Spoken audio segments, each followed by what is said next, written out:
Fasten your seatbelts. I'm taking you for the ride of your life. I'm going to show you what this costume is. All right, you primitive screwheads, listen up. I am the monster the breathing men would kill. It might be a tumor. It's not a tumor. I go out of my way for you. I do everything to try and make you happy. I feed you, I clean you, I dress you, and what thanks do I get? I am so sorry. All your fault. I am the writing on the wall, the whisper in the classroom. Without these things, I am nothing. So now I must shed innocent blood. Dinner is served. Save yourself from hell. You're listening to the 30-something movie podcast. One movie each week. 30 years in the making.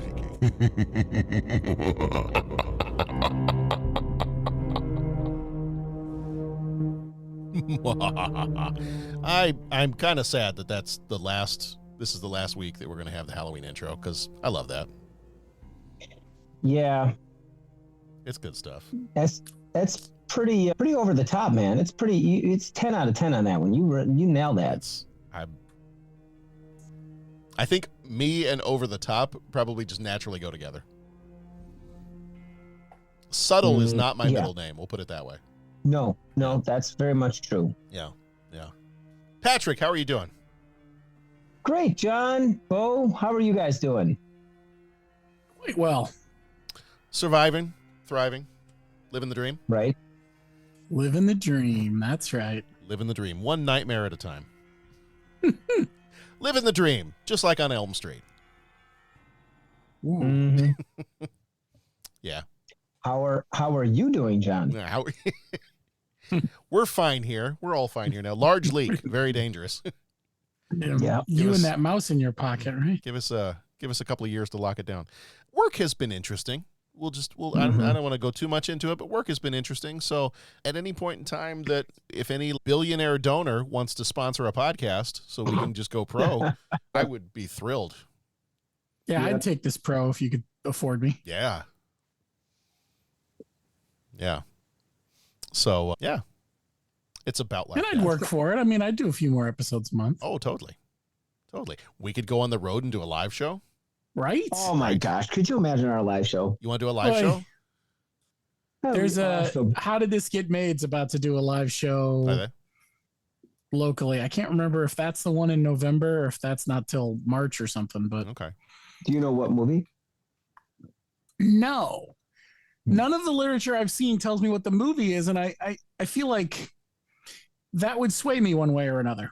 There's a tiki bar in Milwaukee with flaming drinks. You want to go do a live show there? Yes. Let's do it. Mm-hmm. Yes. That should be our thing. Is it maybe if we do live shows, if we do a live show tour, it's just at tiki bars? Yes. Okay. Yeah. I mean, why not? We've got this all planned out. You sound like from Animal House. Pinto? Why Pinto? Why not? Why not? So anyway, I'm excited. I'm excited that this is still October. I'm excited we've got some horror movies. We're traveling to Ireland for this particular horror movie. Top of the morning to you. It's Lepre-Can. It's Lepre-Can, ladies and gents. A wee leprechaun, do you say? The wee little people, yes. As a person of Irish descent, should I be offended by this movie? I'm not sure. Maybe a little. Okay. Pat, I don't know if you or need to not. I don't know if you need to be Irish to be offended by this movie. Okay, there you go. Now that truer words have never been spoken. Yeah. But yeah, so this is Lepre-Can. We spoil stuff here, so as we're talking, just be warned if we start to say something you don't want to hear, just skip ahead a little bit. And visit our website, 30podcast.com. You could rate us, leave a voicemail, become a co-executive producer on Patreon, all kinds of awesome bonus content over there. Patreon short episodes, a couple of those every month, and a full-length episode every month as well. So good stuff over there. And then there's other tiers where you can join us on the show. You can suggest a movie for us to do on the show, all kinds of stuff. So check us out over there. All that is through our website, 30podcast.com. All right.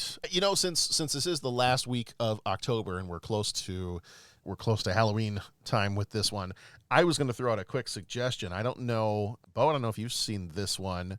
Actually, I want to say this episode may be getting dropped on Halloween Day. I think I'm dropping it a day early. And dropping it on a Tuesday, so it comes out on Halloween. So I'll have to double check that. But so it may be Halloween Day.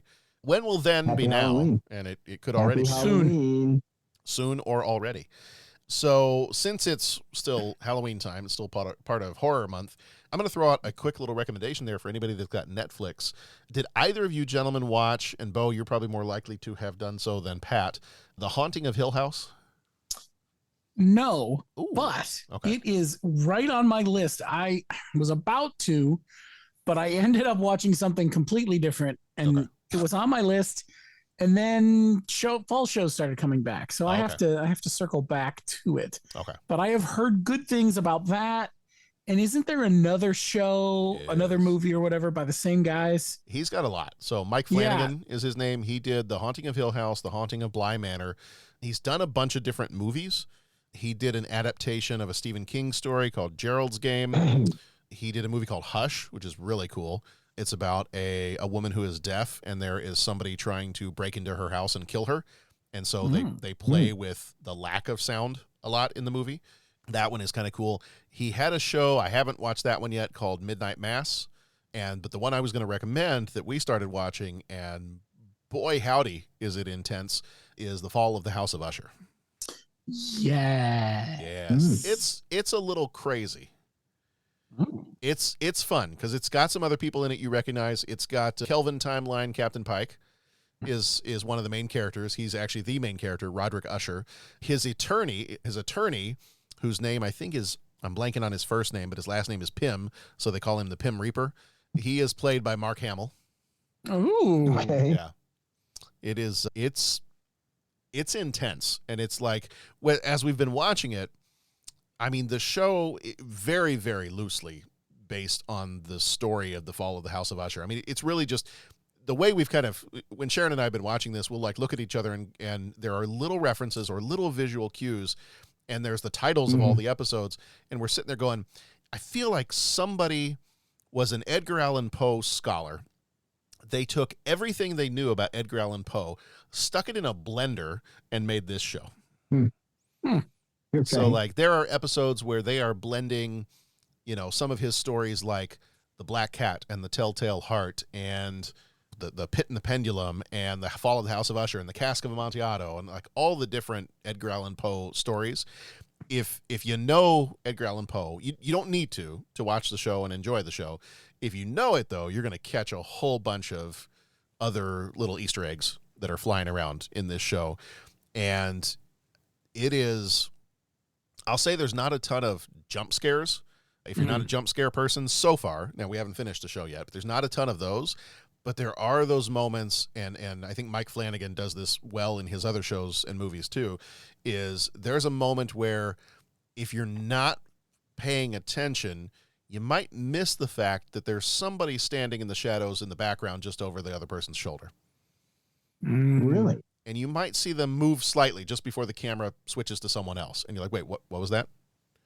And so he's really good at kind of like hiding people in the background of things. Oh, that's cool. That's the thing with The Haunting of Hill House. That was the thing. That show almost needs to be watched twice because you get through that show and then you realize, wait a minute, there was like stuff hiding in plain sight the entire time. So that's one of those shows where you'll watch it and then you'll go back and be like, wait a minute.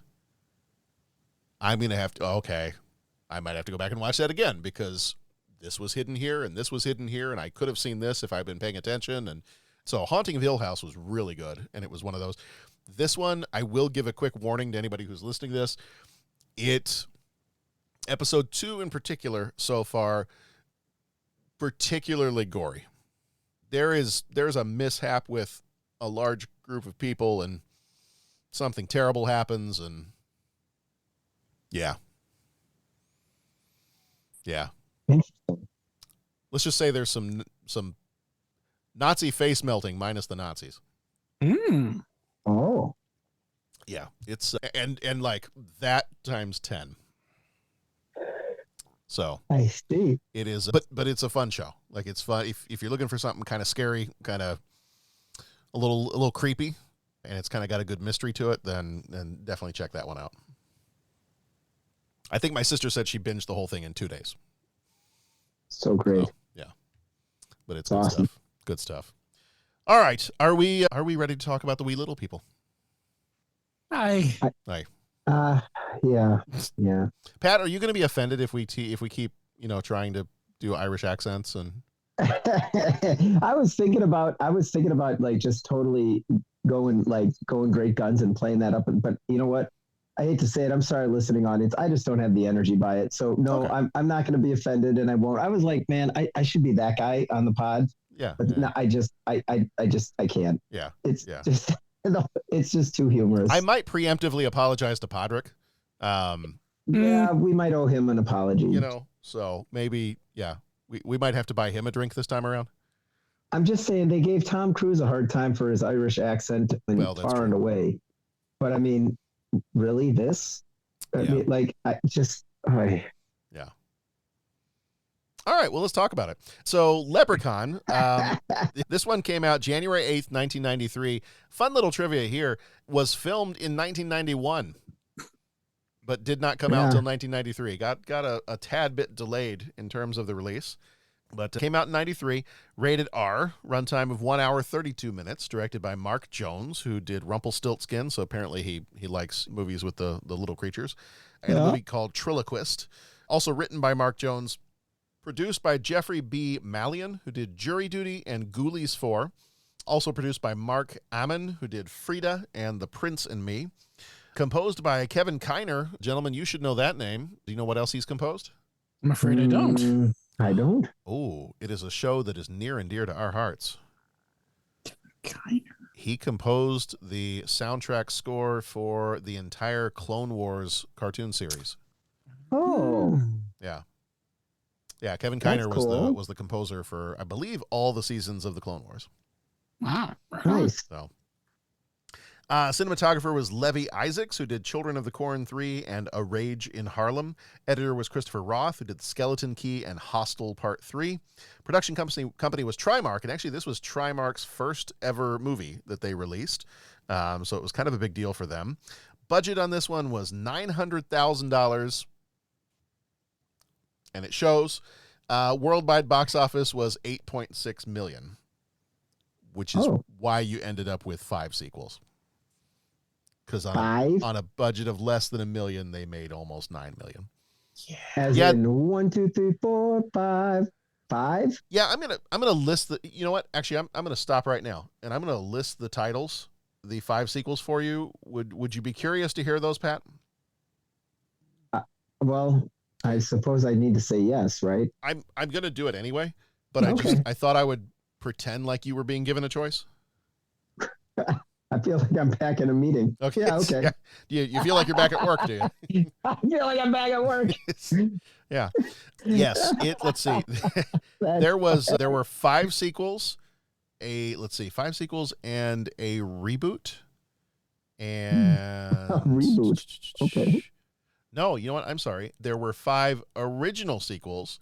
There was a 2014 reboot, and then there was a sequel that was direct to video that came out in 2018. So technically, technically there have been, is it 8 movies? Dear Lord in heaven. Yes, there's been 8 Leprechaun movies. Buckle up, kiddies. There's that. Yeah, so Leprechaun came out in 1993. Leprechaun 2, not Electric Boogaloo, came out in 94. Leprechaun 3, The Leprechauning, came out in 1995. That's not the title of it. Here's where here's where it gets fun, because I wanted to look up and see. Do you recall what year did they do Jason in Space? Oh, they did do a Leprechaun in Space, didn't they? Yeah, they did. Leprechaun 4. Leprechaun 4 : in space. Not colon in space. That's different. But Leprechaun, the punctuation : although it wouldn't have made a difference, I don't think. No, I'm tempted to agree with you. Gentlemen, it gets worse. Wow. Leprechaun 4 was in space. So Leprechaun 4 : in in space. Pigs in space. Leprechaun 5 was, they dropped the numbering at this point, and it was titled Leprechaun in the Hood. Oh my. No. Please Gentlemen. tell me no. Gentlemen, it gets worse. What year did that come out? That was 2000. Oh, guys, no. Gentlemen, it gets No. worse. The last of the sequels came out in 2003 called Leprechaun, Back to the Hood. Well, if you go once, you got to go back. With the number 2 and the word the spelled THA. Oh, boy. Oh, no. No, we can't be doing that now. No. Sorry. So my understanding is Leprechaun in the Hood is, I'm assuming it's a sequel to the other ones as well, but then Leprechaun Back to the Hood was a direct sequel to Leprechaun in the Hood. Yeah. We just, yeah. Okay. Yeah. In 2014, they had a reboot called Leprechaun Origins. I did know that they had done an origin story. Yeah. Leprechaun Origins Wolverine. And then they did a direct-to-video, considered to be a direct sequel to the original film, the one that we watched. They did one in 2018 called Leprechaun Returns, which is when the leprechaun comes back from being gone in space for 5 years and finds out that he and Lois Lane had a son, but he's kind of a deadbeat dad now. Oh, geez. And his name? Bruce Wayne. Yes. Martha? Exactly. Martha. His mother's name is Martha. Yes. Martha O'Grady. Why did you say that name? Why did you say that name, John? Why do we say anything, Pat? I don't even know. Pat, I think you've got to. Why did you say that name? Yeah. I would love to. Right now, I'm just dumbfounded by the number of sequels that this movie has. I mean, I knew there were a couple. I did not know there was a plethora. The more important question is, do you bleed? Well, yes, my eyes do, because I watched Leprechaun. Right. Yeah. And, all the love to Warwick Davis. Oh, absolutely. Who I love, but good God, man. We're getting way ahead of ourselves. We haven't even got to the deep thoughts part of it yet, but, like, this movie is stupid. Did he, He wanted to do this. He wasn't held at gunpoint. Is that what you're asking? did he do more of them? Like, I have questions. He did pretty much all of them. Oh. Yeah. I see. Yeah. That's sad. He at one point actually said that he felt like Leprechaun was one of his favorite movies of his own. That must be like... This is the man who did Willow and Return of the Jedi. He must just be able to have some sort of, like, fun playing a twisted character or something, because no. That, or you can grind up and smoke 4-leaf clovers. Which is probably... I had not possible. thought about that. That's always a possibility. True. Yeah. Anyway, let's continue on. So yes, those are all the plethora of sequels that are available.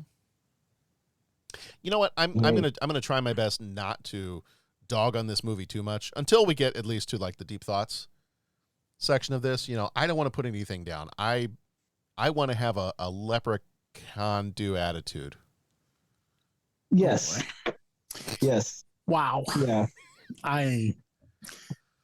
There are not words to fit your crimes.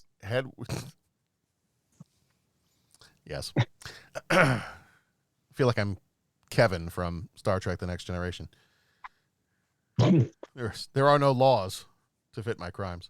You're not quite a dowd yes. yet. No doubt about it. Oh, Lord. Oh, man, he's on fire tonight, Bo. He's on something. Yep. Yep. I've eaten a lot of Lucky Charms in anticipation of this episode. So I have progressed to type 3 diabetes, and that's probably why. Yeah. Yep. Check your blood. Check it often. It can help you live a better life. All right. So yeah, Leprechaun. That's what we were talking about. Flickmetrics gives it a 39%. Okay. Cinema Score just gave up and didn't have this one. Warwick Davis plays the Leprechaun. He was in Willow and Star Wars Episode 6, Return of the Jedi, among other movies. Jennifer Aniston played Tori Redding. She was in Friends with Money, Marley and Me, and Friends. Ken Olant played Nathan Murphy. He was in April Fool's Day and Summer School. Mark Holton played Ozzie Jones. He was in Pee-wee's Big Adventure and Teen Wolf. Robert Hyde Gorman played Alex Murphy. He was in Don't Tell Mom the Babysitter's Dead and Forever Young. Shay Duffin played J.D. Redding. He was in Beowulf and The Departed. John Volstadt played Deputy Trippett. He was in Spies Like Us and The New Guy. Pamela Mant played Mrs. O'Grady. She was in The Hotel New Hampshire and The People vs. Larry Flint. William Newman played Sheriff Cronin. He was in The Amazing Spider-Man and Mrs. Doubtfire. David Permenter played the shop owner. He was in Steel Magnolias and The Gift. Raymond C. Turner played the dispatcher. He was in The Hidden and St. Elmo's Fire. So a couple little trivia things on this one. Mark Jones, the director and writer, was inspired by a Lucky Charms commercial and the film Critters to create this villainous leprechaun character. Okay. Because that's what you're naturally going to mash up. Is you're sitting there watching a Lucky Charms commercial, and then it cuts back to the movie Critters that you had been watching on late night TV. Okay. Sounds about right. That's why I got really upset when I felt like somebody stole my idea when Cocaine Bear came out. Mm-hmm. Because I had this really awesome idea to mix Predator and Teddy Ruxpin. There you go. And then somebody stole it. Okay. You know, give him a little bit of cocaine, put a cassette in his back, and it's all good. Did anybody ever try to... Do you ever have one of those bears that you put the cassette in the back and he talked? Oh, yeah. Did you have one of those? Mm-hmm. Oh, man, I always wanted one of those. Because I always wanted to take it and put in like a ZZ Top cassette and see what he did. Did you ever put a different cassette in him to see? We did. Of course, I can't remember what. Okay. Yeah, we definitely put... And it was relatively anticlimactic. Okay. All right. Well, maybe it's a good thing I didn't do it. That probably says more about me as a child, that I watched the Teddy Ruxpin commercials and I thought, I want one of those so I can corrupt it. Well, and I think I just remember it would just play the tape. Yeah. His mouth wouldn't move? I don't think, well... It didn't look like he was singing along? Not that I recall. Whatever one I had that we put tapes into, I just remember it would just play. It just worked like a stereo. I don't remember if the mouth moved or not. Okay. Oh, you had a knockoff Teddy Ruxpin? I don't know. I don't know if it was a knockout or if it was just another thing. I don't remember what we had. Okay. But I remember there was some with the tape and it was like, oh, let's put other tapes in there. And it just functioned like a regular stereo. Like, oh, okay. All right. Yeah, that's fair enough. So apparently this took a long time to get developed. He started writing the script in 1985 and spent quite a bit of time developing this character. And I guess once Warwick Davis was kind of connected with this, they really started to shift. I mean, I guess some of the delays, I think, were because the studio wanted a straight-up adult horror movie, gory, scary, freaky character, a little bit of Nightmare on Elm Street. They were probably thinking more Nightmare on Elm Street mixed with Lucky Charms, but instead, once Warwick Davis got involved, he's like, no. We want to play this up as like a horror comedy. Like, let me add more comedy to this. Let me add more slapsticky stuff. And so I think kind of between the long time it took to get this developed and Warwick Davis wanting to do this with the character, that's why this ended up having probably more humor than should have been necessary. Is my guess. You know what? I know we're not in deep thoughts yet, but that was one thing I noticed. In all fairness, I mean, I was watching it and I'm like, I'm not seeing like a bad concept. I'm not seeing any. Right. But that was it. It was like, am I supposed to be laughing? Am I supposed to be shocked? Okay, I'm thinking it's kind of zany and kind of silly, and then all of a sudden, like, language is flying or gratuitous violence is happening, and it's just like, okay, well, where am I supposed? Where am I? Where are we with this? Right. So. Right. I could see that there was a bit of a push and pull there. Right. And the jokes weren't even that funny. I mean, I wasn't even doubling over in laughter. Oh no! Come on, man. Did we warn the audience that I had a bunch of Irish puns written down, or was that before we started recording? That was just us. I'm sorry. I apologize, everybody. It's been a week. It's been a week. You've earned it, John. You know what? You've earned the right for that. You've earned it. You've earned it. Bo's about to kill me, I think. Well, no. It's fine. It's just cringy and it is. I kind of apologize, but not really. But see, only just- kind of. That's I the trick kind of. there. It's a sorry, not sorry kind of situation. Mm-hmm. And I will say too, like that was kind of it. I found them going for jokes, but I wasn't laughing. Right. And I feel bad saying that. I really do. Because again, I like where they were going with what they were trying to do, but I think it was just a matter of committing all the way to it and really Exactly. putting the effort into making the scene humorous. Right. You know? Right. I mean, it was, yeah. It was a little too much whiplash from one kind of thing to the other. A bit, yes. I will say, and the makeup effects I thought were great. Like, especially if you wanted to have a creepy horror movie with a leprechaun as your monster, the makeup on this was amazing. Like that part, yeah, I'm all in on the makeup. Like that could have definitely been, if they wanted to go straight up horror, totally fine. Supposedly it took about 3 hours to apply the makeup and about 40 minutes to remove the makeup from Warwick Davis. But yeah, whoever did actually Gabe Bartalos was the makeup guy's name. So bang up job there, Gabe, on the Leprechaun makeup, because that I thought was a really strong part of this. All right. We're going to head into our major moments here in just a moment. But before we do that, we'll give you a quick synopsis and then we'll play the trailer audio for this one. So, in a world where gold is power, Warwick Davis stars as a terrifying leprechaun hell-bent on revenge. Jennifer Aniston, Ken Oland, and Mark Holton must fend off this mythical menace. When they stumble upon his hidden treasure, it's life or death race to outwit, outshine, and outlive the leprechaun. Will luck be on their side? Find out in Lepre-Can.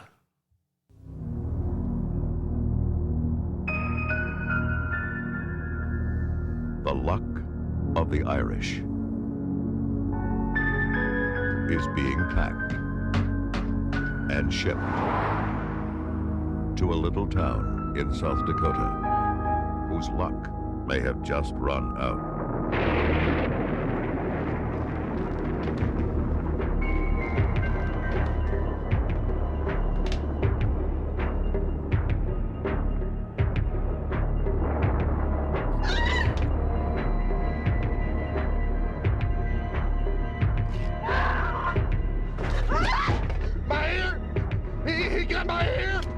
Door, right? No! You gotta stop the bleeding.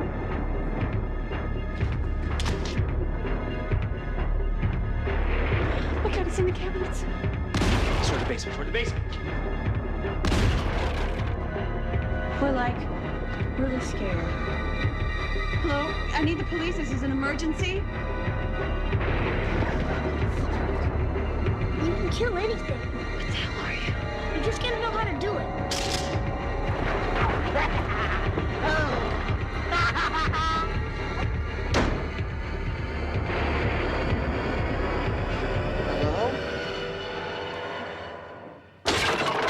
Lepre-Can.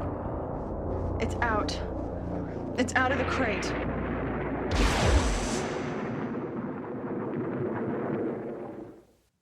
Yes, it's out of the crate. Before we get into the major moments, Pat, I know that you had mentioned something earlier. Do you feel any needs right now to make any comments about your particularly favorite actor in this movie, or? Yeah, I was going to say, well, first of all, I was going to say, listening to that music, I feel like that music helped identify this as it was supposed to be more of a scary movie than the actual music that was in the movie. Because I think the music that was in the movie actually kind of lended itself to, this is just kind of silly and zany and all that kind of stuff. Kind of like a Looney Tunes cartoon. It kind of, yeah. And as far as the actor and actress, yeah, for me, Jennifer Aniston stole the show on that one. And Weaver. I believe you can get me through the night. Yes, that was, definitely, yeah. I'll just leave it at that. Yeah, she caught my eye, and at first I was like, "Is that Jennifer? Oh my God, that is Jennifer Aniston. That's crazy." Yeah, so but before that, Pat was like, "I don't think this movie is very good," and then all of a sudden, that character is introduced, and he's like, "No, it's fine. It's fine. I don't know why it's coming out so squeaky." Yeah, this is good. It's a good movie. I don't I'm see fine. any problem with it. But no, it's yes. I thought Jennifer Aniston added a whole lot to the film. Yes, and that's all I got to say about that. All right. Okay. All right, well, we got 10 major moments that'll kind of help fly through the plot here. If you haven't seen it or haven't seen it lately, then, we always recommend that you go see the movie. Come on back. We'll be here. Just hit pause. But if you want us to fly through the plot for you, we're going to do that right now with our major moments. The year is 1983, and Dan O'Grady has come back from Ireland having stolen a pot of gold from a leprechaun. He buries the gold, but finds the leprechaun has followed him and killed his wife. He uses a 4-leaf clover to trap the leprechaun in a crate, as you do. Before he can burn the creature, he suffers a stroke. Fast forward to 10 years later, J.D. Redding and his daughter Tori rent the O'Grady farmhouse for the summer. They hire Nathan, Alex, and Ozzy to repaint the house. Ozzy accidentally frees the leprechaun while in the basement, brushing off the 4-leaf clover that was trapping him there. Ozzy and Alex find a bag of 100 gold coins after chasing a rainbow, stashing it in an old well. The leprechaun let loose now injures JD by mimicking a cat. The group takes JD to the hospital, unknowingly followed by the leprechaun on a tricycle. The leprechaun kills Joe, the pawn shop owner, for having his gold and leaves after shining Joe's shoes. You know, those are sentences you never thought you'd say. True that. He killed Joe, but not until shining his shoes. He was a killer and a madman, but on the other hand, he had a beautiful singing voice. The leprechaun returns to the farmhouse, injuring Nathan in a bear trap, terrorizing the group until they reveal that they have found his gold. I will make a comment because this was in the trailer. For some reason, I'm apparently on a movie theme of ear trauma, because in this movie, the leprechaun bites Francis in the side of the face, and he's like, he got my ear. And earlier, I was watching the movie Megan. Have either of you watched that one? The one with the killer psychotic AI robot toy doll? I have not. Okay. All right. It's decent. It's decent. But yeah, there's a little bit of ear trauma in that movie too. Somebody gets their ear ripped off. Interesting. Like there's a scene where the robot doll girl is attacking somebody, and she starts pulling on their ear as if it's like, I'm going to punish you. Kind of like how somebody's grandmother would grab your ear to get your attention. But she keeps pulling. Mm. And basically it turns into a good old-fashioned taffy pull. Yeah. So, been dealing with a lot of ear trauma in my movie watching lately. So, I don't know what's going on, but, I'm worried. Things always tend to come in threes, so I'm worried I'm going to watch some other movie where somebody's ear gets ripped off. I'm guessing it would be one of those movies that you found on that website with the DVDs and see, like that probably would be some ear ripping type stuff. It could be, yeah. For those listening, we were having a lot of fun reading through some of the movie titles on some of the boutique DVD websites that are available out there. Vinegar Syndrome was the one we were reading some of the movie titles off of, and yes, I could just about guarantee that there is ear trauma in one of those movies. Children of the Corn, I bet there's ear trauma. There's gotta be. There has to be. It's the jokes just keep coming tonight. I apologize. That wasn't even an Irish pun, but but it works, and it's in keeping with the spirit of the, It is. I really shouldn't do this because Irish jokes, they don't just embarrass one of us, they shame us all. I got to stop because I think Bo's just going to leave. Wow. Like, the fact that you came up with all these is kind of impressive. I had like 5 minutes before we started recording, and for some reason that's what popped into my head. Let's write down Irish puns. It's kind of impressive. Thank you. I was also frightening. But, Yeah. 5 minutes, man, that's a lot can happen in 5 minutes. That's true. That's true. This was only slightly better than the other day when, in order to keep my daughter occupied, I made her play 6 Degrees of Taylor Swift, in which I would give her an obscure movie actor or singer and make her somehow connect it to Taylor Swift in 6 steps. Yeah. Had you researched these and known that they could be connected, or Not is really. that a thing? I don't know about the 6 degrees of. I had a vague idea. The Bob Seger one actually worked out pretty well. I thought that was pretty good. The one she was most, I'm saying this myself. The one I was most impressed with is the way we got from me to Taylor Swift. Oh. Well, that is good. What are your connections to Taylor Swift? I won't go through the whole thing, but my connection, at least to the music industry, to get that part of it started, is in college I interviewed Sir Mix-a-Lot for a news article. There it is. So once you got back, then you're in. Wow. That was, yeah. I even came up, I think, with a really clever headline for that one. I got to see if I can look it up and find what it was. It had something to do with Got Back.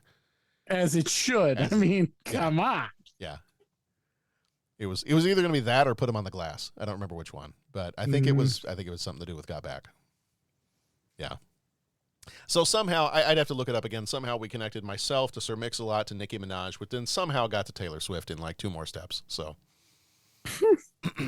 but yeah. Well done. We digress. Let's see. Where were we? The Shining of the Shoes. The Leprechaun returns to the farmhouse, which, oddly enough, some of the areas in which they filmed some of these scenes of really brutal torture and killing and things like that, same spots where they filmed Little House on the Prairie. Yeah.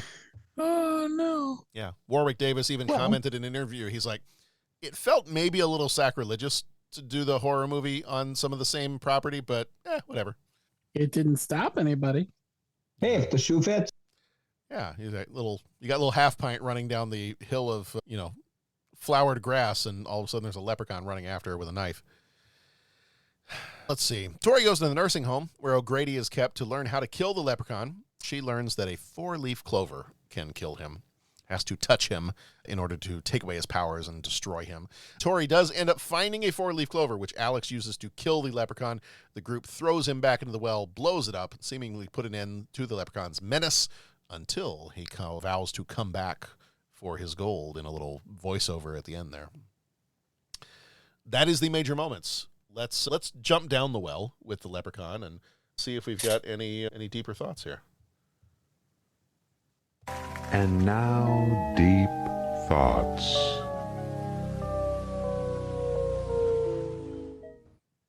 We may have already started this off a little bit, but did you like this movie? In spite of itself, I think I enjoyed myself watching it. Huh. Yeah, I'd agree with Bo. Yeah. Yeah, I watched it once. It's not going to happen again.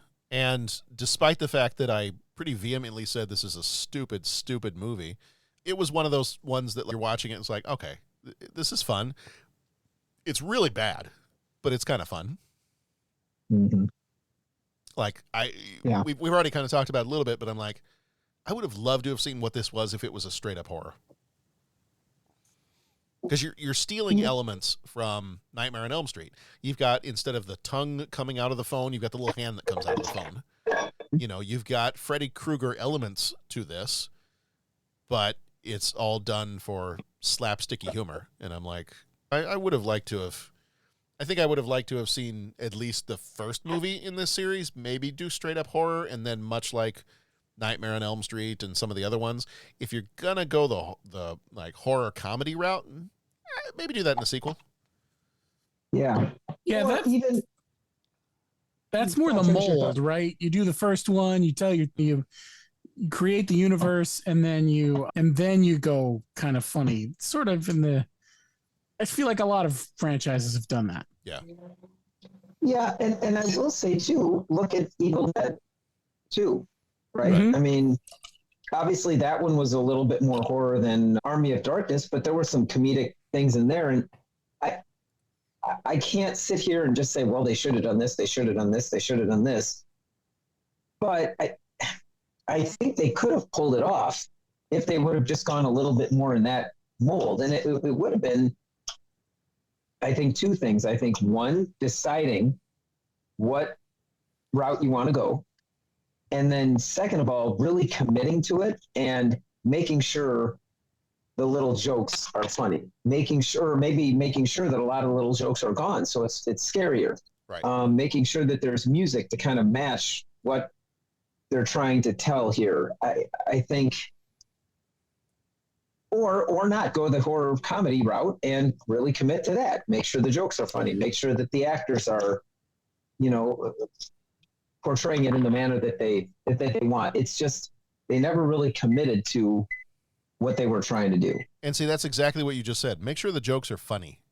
Like, yeah, I don't mind horror comedy, and if that's what this is going to be, then fine. I do horror comedy. I love horror comedy. I mean, we've watched several of those. I listed off before we started recording. I listed off a whole bunch that I guarantee are awesome, stupid B-movie horror comedy type things. I love that stuff, but it just wasn't funny. Like it was, I watched Nightmare on Elm Street, and at least when Freddy Krueger says some of the stuff he says, some of it's cringy, but some of it's like, okay, that's actually kind of funny. Or if it's not haha funny, it's like creepy funny. Mm-hmm. Whereas everything in this, I was just like, oh brother, I can't, right. It was like, oh brother. I'm like, I can't tell if I'm watching a horror movie or just a children's show where they misunderstood how not to make the children's show character not creepy. Mm-hmm. I can't tell. I can't tell if this is meant to be a horror movie or if I'm watching a kid's show. Right. Because the quote-unquote monster is acting like he's in a kid's show. All the other actors until he starts like biting ears and stuff. Well, yeah. I mean, I'm not saying what kind of kid's show it is, but... Yeah. Well, and I think it's the attention to details, right? Yeah. Like, why did we keep shooting him with the shotgun when it didn't work? Right. And it's like, okay, well, if you're using the shotgun sort of, and I was thinking like Terminator, right? You're constantly being pursued by a non-stoppable force. Well, like, if you're going to use the shotgun just because it kind of slows him down, then okay.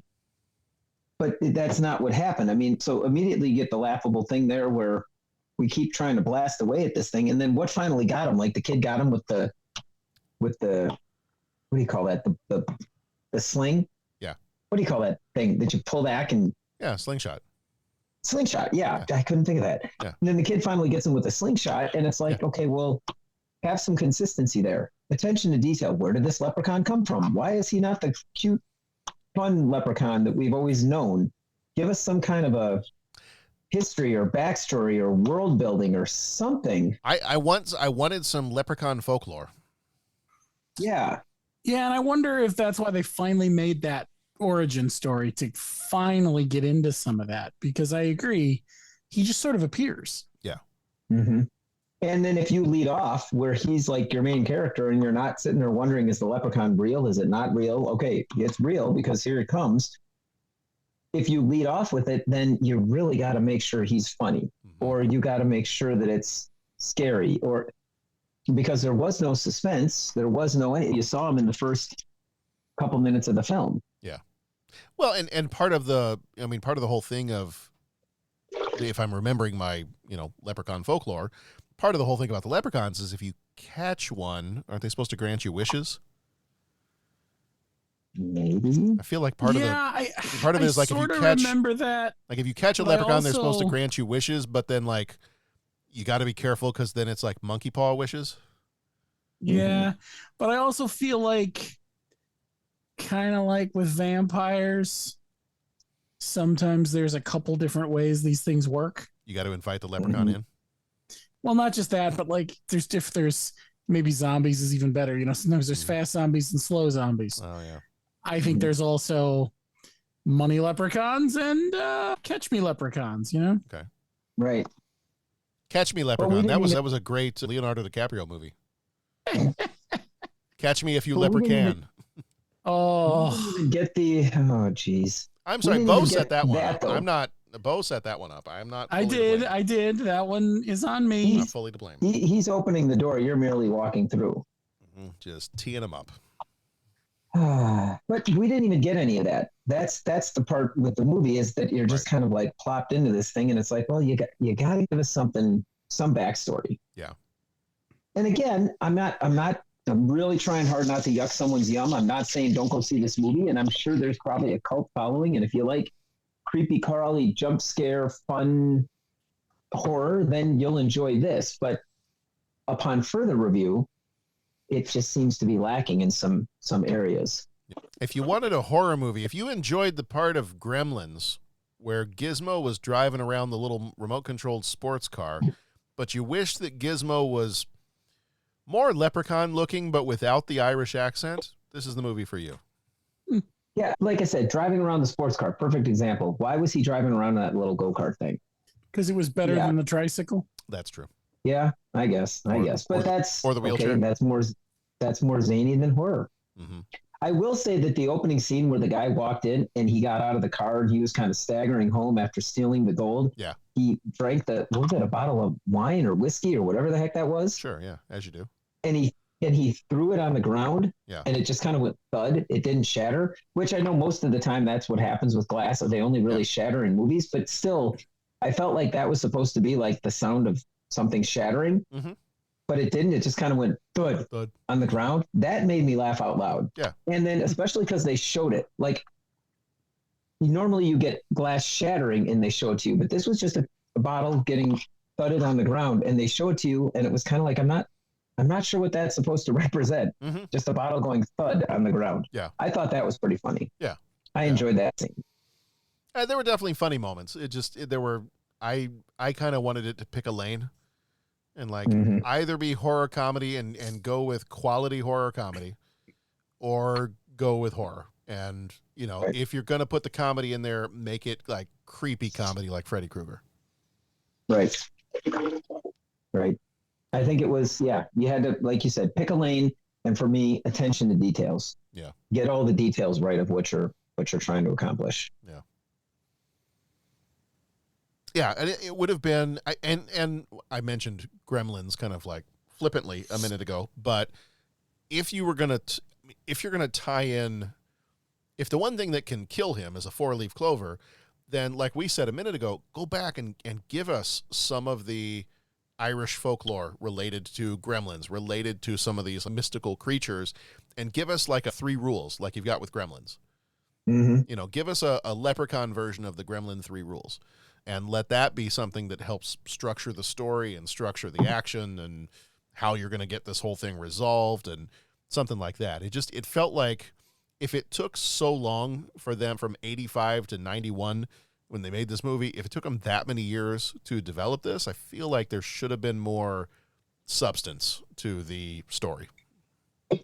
Well, right. I mean, and I'm going to say the exact same thing you just said in different words. Yeah. Give us the ground rules. We're fighting against this creature that, like, what are the rules? What can it do? What can't it do? Can it be killed by normal mortal weapons or not? Okay, it's a 3-leaf clover. Can you grind it up and coat your bullets with the 3-leaf clover bits, or do you just have to hold the 3? You know what I'm saying? Like the Gremlin 3 rules. What are the rules for the Leprechaun? Just so when we watch it, we know what the main characters have to do to make this work. Otherwise, it's just they're just running around. Don't have any rules, Pat. Well, I understand that. That was kind of as John pointed out, that was the purpose of Alien 3. There was no hope. And if we have that, then that's a different kind of movie than tell that story, right? Like the Leprechaun's going to win. No, it's that we need the ground rules. What is it trying to accomplish, and how is it trying to accomplish it, and how can we stop it, or can we? I want to point out, I feel like such a proud papa that I'm not the one that brought up Alien 3. I know. I'm so happy. And I brought it up in a positive. I'm not roasting it. I brought it up in a positive. I know. I'm so happy right now. Mm-hmm. Yeah. Forget the 500th episode. We can end it with this one. John's mission has succeeded. He's turned us to the dark side, and now he can sit and scoff like the Emperor. Challenge accepted and resolved. Like my plastic surgeon said, if you're going to go with a smile. There you go. There you go. Even when you win, you lose. Do we have anything else to say about this one before we get into our 3 Leprechaun questions? I think Jennifer Aniston did a good job. Yeah. I think we've said all we're going to say about it. It's not a bad movie. It's just, It's just drawn that way. It is what it is. Yeah. It's time for 3 questions. He asks each traveler 5 questions. 3 questions. 3 questions. What were they, psychos?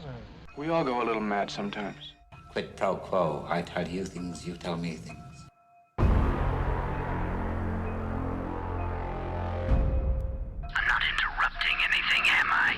You really look deep in thought.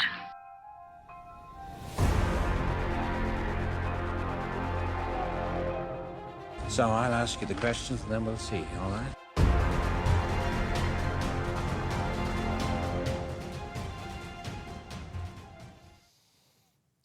So I'll ask you the questions and we'll see. All right. All right. Question number 1. What is the scariest little creature from a movie or folklore you would not want to encounter? I've kind of got a toss up between 2 of them, but I feel like you know what? I'm going to go last because I'm worried that I might be stealing your guys' thunder. Mm-hmm. So I got some stuff to say, but you guys go ahead. Okay. Bo, what do you got? From the original Gremlins, once they get wet, I've seen the movie again. They're not the scariest thing, but they scarred me as a child, and I still get a little creeped out by them. Mm-hmm. Something about something so small that can attack, and they're almost so small it's like a fighter getting inside the shooting arc of a capital ship. You know, they're too small. Get in and start chewing on you and stuff. I don't like it. That's what I got. Okay. John? I was going to go with, there's all of the like 80s horror movies with the little creatures like Critters, Ghoulies, Munchies, anything that ends in E's. Gremlins was another one. I probably would have put Gremlins on my list too. In terms of little creatures, I'm going to tell you what wigs me out in most movies, and it's not really, I wouldn't do it like a little creature kind of thing, but bugs.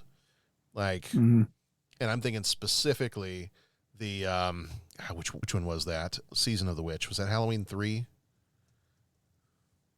I think it was Halloween 3.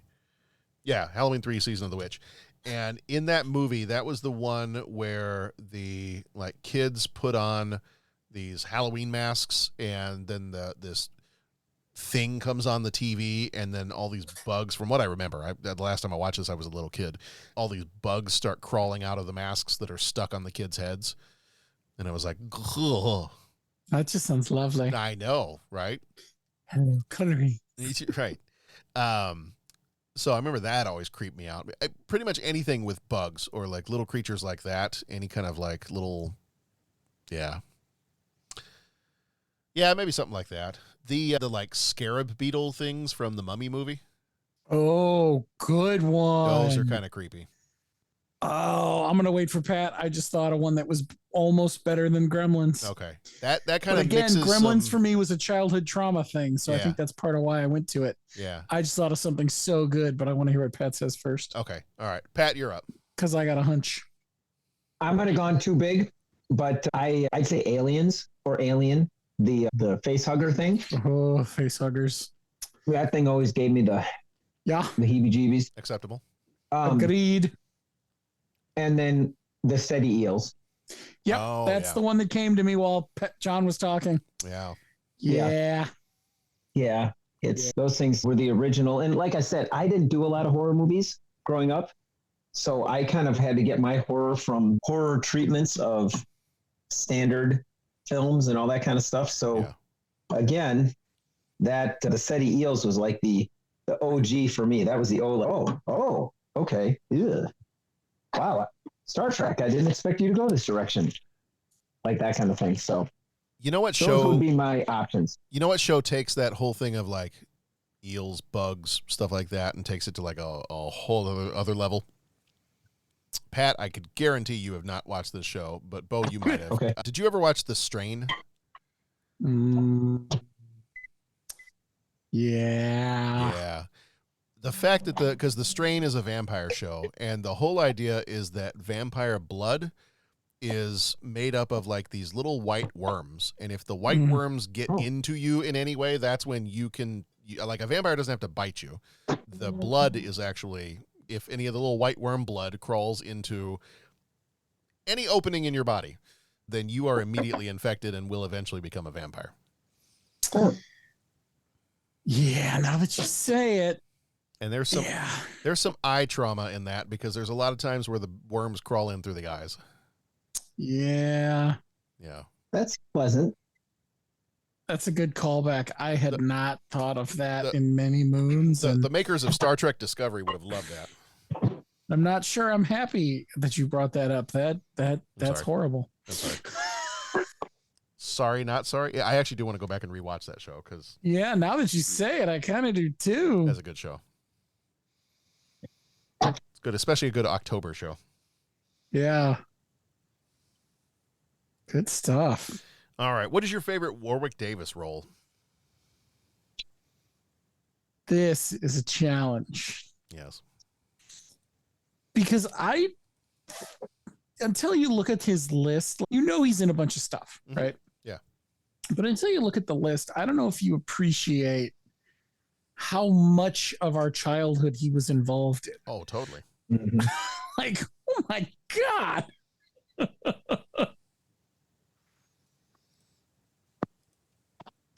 He played Reepicheep in two completely different versions of Prince Caspian. I mean, that's just, what are the chances of this? Yeah.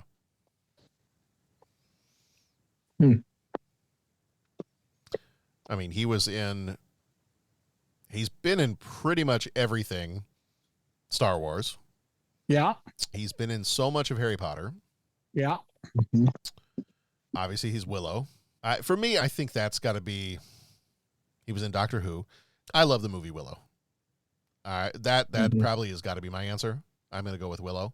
But there is so much, like you were saying, there's so much that he has been in. Chronicles of Narnia, Harry Potter movies, Star Wars, Hitchhiker's Guide to the Galaxy, tons of other movies. I mean, if you're a Lepre-Can fan, he's been in all the Lepre-Can movies. Yeah. Tons of stuff. I have to go Star Wars. Did I just interrupt you, Bo? No, go for it. Okay, I was just going to say Star Wars. That's what when I'm faced with the big list, I just got to go with my gut reaction, and I'm going to go with Star Wars. He was also in Labyrinth, but like not a big enough part. He was just one of the goblins. Right. I mean, I was going to say Wicket just because that's, you say Warwick Davis, that's what I picture. But so many things. Yeah. And he's been able to do it, like, he's been able to age with these franchises that he's in. Like, you got to give the guy some serious props, man. Oh, yeah. He was in Pirates of the Caribbean, right? Was he? Wasn't he one of the pirates? I don't remember that. Neither, but none of this would surprise me. I don't see it on the list. Yeah. Might be somebody else. Could be someone else. Okay. But yeah, no, there's tons and tons But of stuff. it wouldn't surprise me if he was at this point. I mean, yeah. All right, and then question number 3. What is your go-to lucky charm or superstition that you believe brings you good fortune? I don't have one. Like, I don't really have anything that I consider to be like a lucky charm or a, like, these have always brought me luck or something like that. I have a funny story to go along with this, though. I mentioned before it's been a bit of a week at work. And on one of the days in particular, it was a particularly bad day. And Pat has heard about this. I had a conversation with Dennis at the end of that one particular day. And things were just like everything was going wrong. Everything that could possibly go wrong was going wrong with work, with just everything, stuff I was finally excited about. Like it's been a little bit of time since I've been able to do something that I'm excited to do at work. I was supposed to do something that day. It got canceled and pushed off to some other time. I had worked really hard on it to get it ready for that day. I was not a happy camper when that happened.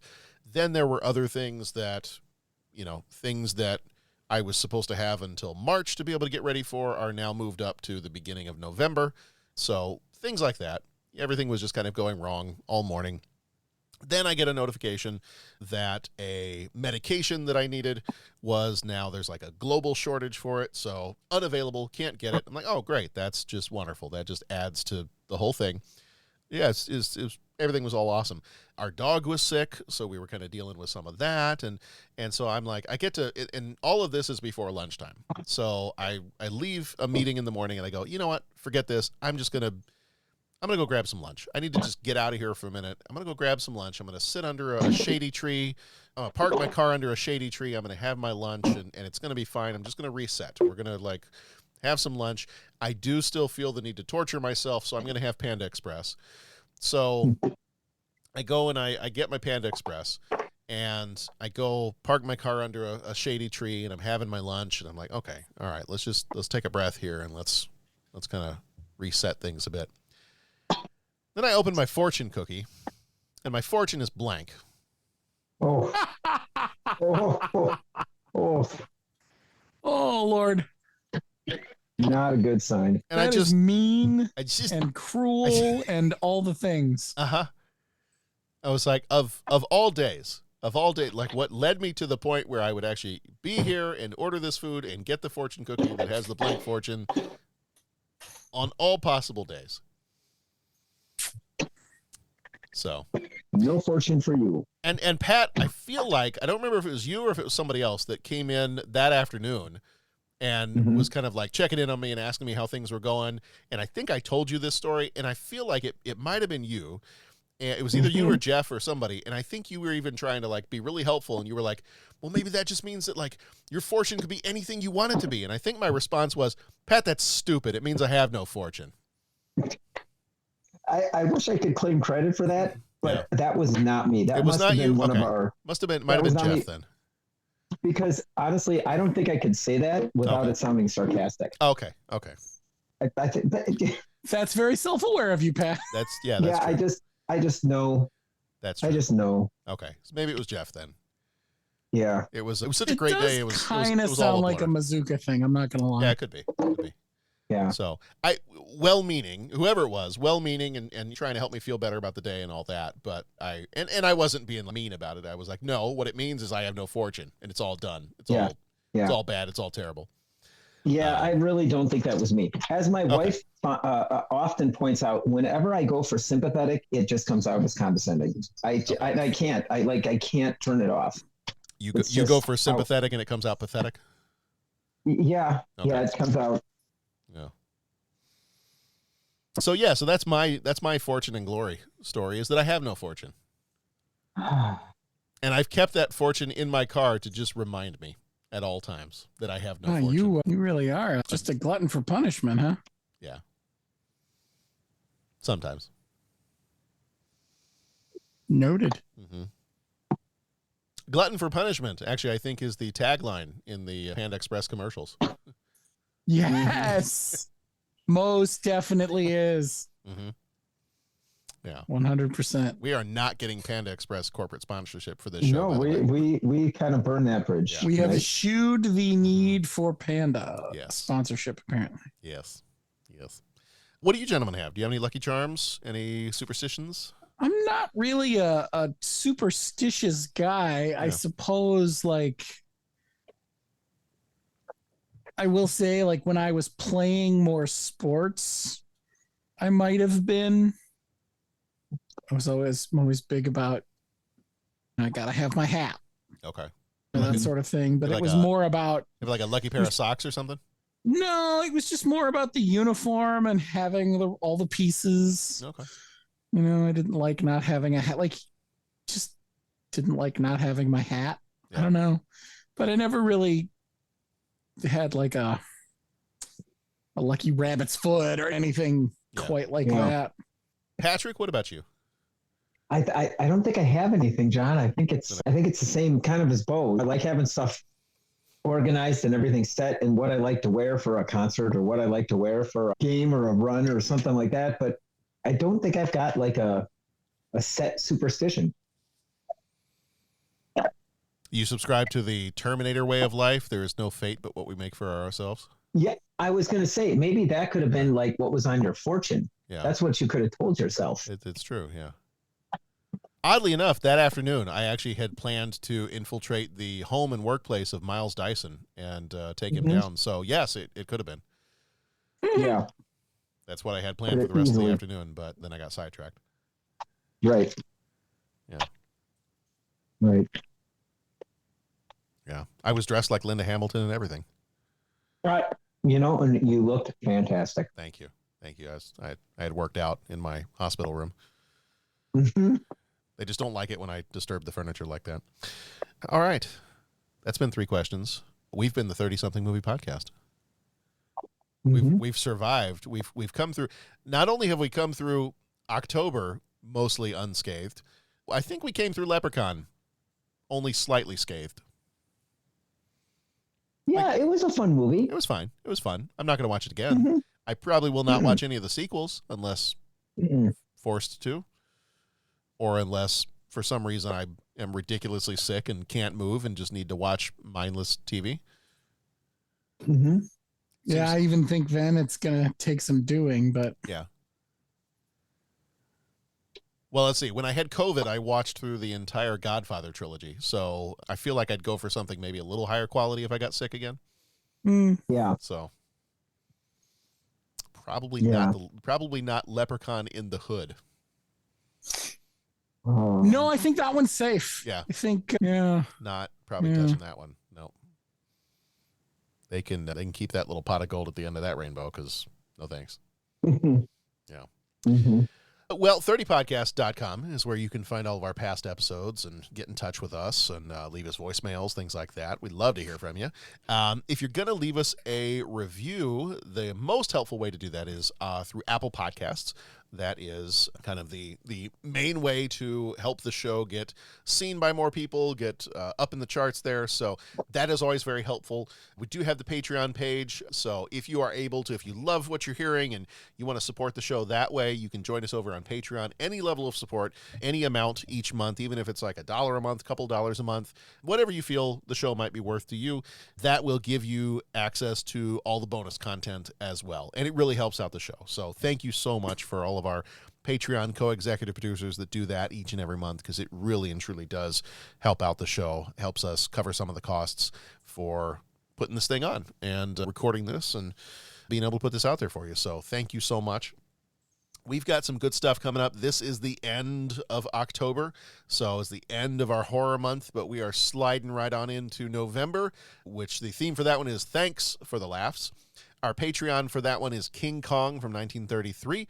Patreon shorts are It Started in 93, The X-Files, and It Ended in 93, Quantum Leap. And then our regular episodes are So I Married an Axe Murderer, Dazed and Confused, Wayne's World 2, Grumpy Old Men, and Robin Hood Men in Tights. Tights. Thank you. And then December is sometimes that kind of catch-all month where I've got somewhat of a theme, but then if there's Christmas movies, we throw those in there too. So the theme for December is Good Eatin', and that'll have our 500th anniversary episode is in there. And then the movies that fit with the Good Eatin' theme are Alive, What's Eating Gilbert Grape, and Tombstone. Then we had a request to do Son-in-Law before the year got out. Jason Colvin requested that one, so we're going to be doing Son-in-Law. And then right around Christmas time, we're going to have Nightmare Before Christmas is going to come out there. Patreon for the month of December is Heart and Souls from 1993. Patreon shorts are It Started in 93, Lois and Clark, The New Adventures of Superman, and It Ended in 93, The Wonder Years. And Pat, we were talking about this before, and we're going to fit this in somewhere in December. I don't know what day it'll come out, but Pat had requested that before the year is over, we do Enter the Dragon from 1973. So yes, we will watch and record an episode for Enter the Dragon sometime in December. Awesome. So plenty of good stuff. But yeah, so thank you, gents. It's always fun to talk movies. Thank you, John. Great talking to you as always, gentlemen. Everybody, that's going to do it for this episode. That's going to do it for Horror Month. Come on back here next week. Things might be a little bit back to normal if we survive it. But either way, be excellent to each other. Go watch some good movies and don't steal any Leprechaun gold or else he'll try to kill you.